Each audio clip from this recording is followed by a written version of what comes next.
Bu deyəcəyim məlumat hər kəsə aiddir. Pul heç vaxt çatmır. 500 manat qazananda 100 manat çatmır. 5000 manat qazananda 1000 manat çatmır. 5 milyon manat qazananda isə 1 milyon manat çatmır. Bu onu göstərir ki, qazancımız, gəlirimiz artdıkça bizim tələbatımız da artır, ehtiyaclarımız da artır. Əsas məsələ budur. Əgər bir insan cibini doldurmağa çalışırsa, o həmişə ehtiyac içində olacaq.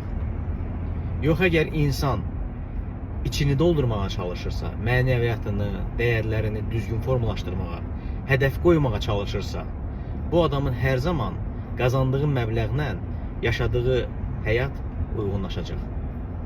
Sizə bir statistikanı deyim.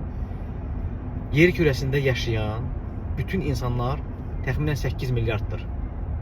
Əgər sizin qazancınız, aylıq qazancınız 1000 manat və daha yuxarıdırsa, bu o deməkdir ki, siz yer kürəsində yaşayan 75% insandan daha çox gəlir əldə edirsiniz.